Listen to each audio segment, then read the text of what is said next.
Shalom anak Yud yang diberkati oleh Tuhan. Kita akan merenungkan kebenaran firman Tuhan. Kita akan berdoa. Tuhan Yesus berkati supaya firman Tuhan disampaikan dan semua anak-anak pemuda diberkati oleh Tuhan. Segala pikiran-pikiran yang tidak berkenan di mata Tuhan dihancurkan dalam nama Yesus. Kami siap mendengarkan firman Tuhan. Haleluya. Amin. Anak-anak Yud yang dikasihi oleh Tuhan, dengan singkat saja saya akan memesankan kepada setiap kalian. Saya tidak tahu apakah kalian tetap mengikuti online ini, karena yang tahu adalah kalian sendiri di rumah masing-masing. Tetapi tetap sebagai gembala saya menghimbau, coba mengikuti ibadah-ibadah yang diselenggarakan secara online. Karena kita nggak offline, yang ada online. Kecuali ada offline kemudian ada online, kalian bisa memilih karena materinya mungkin sama. Tetapi kalau offline tidak sedang berjalan, hanya satu pilihan, online. Kalian harus ikuti itu. Ya, Tuhan akan memberkati kalian.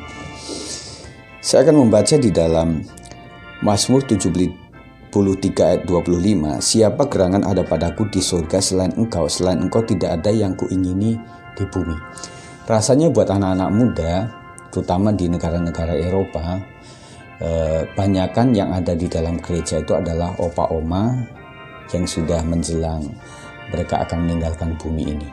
Anak-anak muda berpikir mulai dari tidak perlu, tidak penting bergereja, gereja yang tidak up to date, tidak mengupgrade, yang begitu-begitu saja.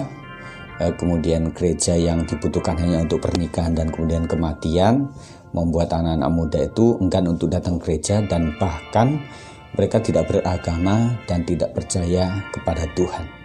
Tetapi kita masih bersyukur di sini antusias anak-anak muda, kegerakan anak muda secara rohani luar biasa.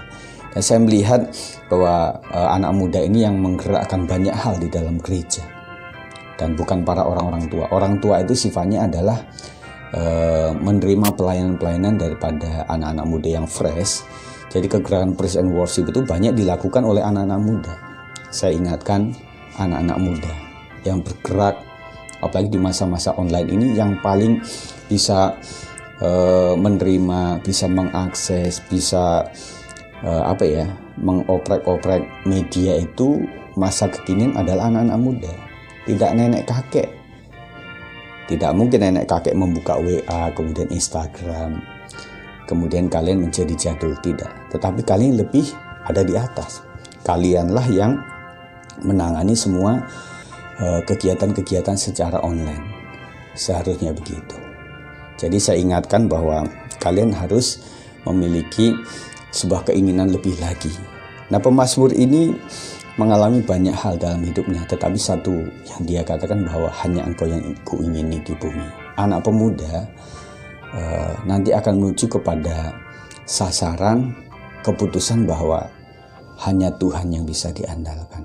Anak muda berpikir, saya bisa kok tanpa yang lain, saya bisa dengan sendirinya kok, saya dapat uang karena usaha sendiri, dan kadang terlupa bahwa itu adalah berkat daripada Tuhan. Nah, mari saya ingatkan, mari memiliki keinginan hanya Tuhan. Nah, Tuhan itu ada di media apapun. Melalui pekerjaan kita mencintai Tuhan, melalui pelayanan kita mencintai Tuhan, melalui mencintai keluarga kita mencintai Tuhan, melalui pekerjaan baik kita mencintai Tuhan. Jadi dasarnya adalah mencintai Tuhan sehingga kita melakukan segala sesuatu. Yang terakhir, 1 Petrus 2 ayat 2. Dan jadilah sama seperti bayi yang baru lahir, yang selalu ingin akan air susu yang murni dan yang rohani, supaya olehnya kamu bertumbuh dan beroleh keselamatan. Nah, sebagai anak-anak muda harus terbuka, mau dibentuk.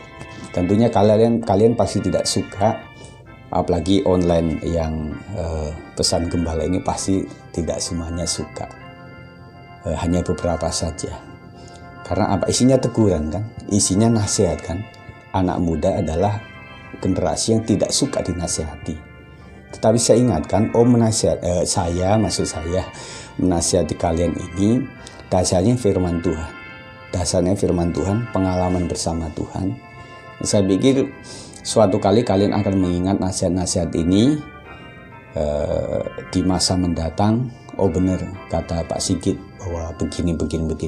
Tetapi nanti kalau hari ini rasanya yang antusias untuk bisa menerima jarang. Nah, saya ingatkan kalian mesti memiliki hati yang mau dibentuk seperti bayi, seperti anak-anak. Jadilah seperti anak kecil, karena mereka lah yang berhak menerima kerajaan Allah. Yang maksudnya orang mau dibentuk, mau diproses, mau dinasihati. Saya menyarankan apapun kegiatan, selalu pertama saya lemparkan kepada golongan anak-anak muda.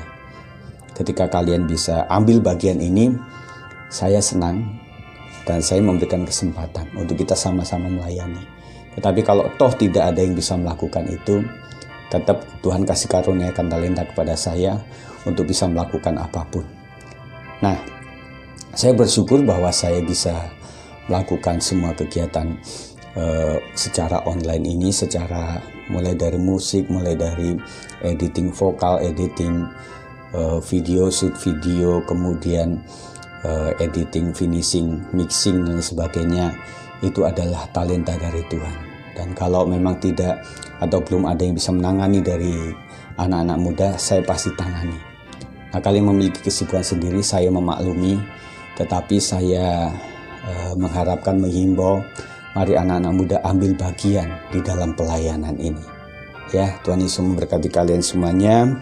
Kiranya menjadi orang yang mau dinasihati, mau dibentuk, karena kalau tidak ada penasehat, maka hancurlah sebuah bangsa. Enggak ada nasihat, hancurlah pribadi kita. Banyak orang-orang tua bisa bertumbuh dengan baik, berhasil oleh karena banyaknya nasihat.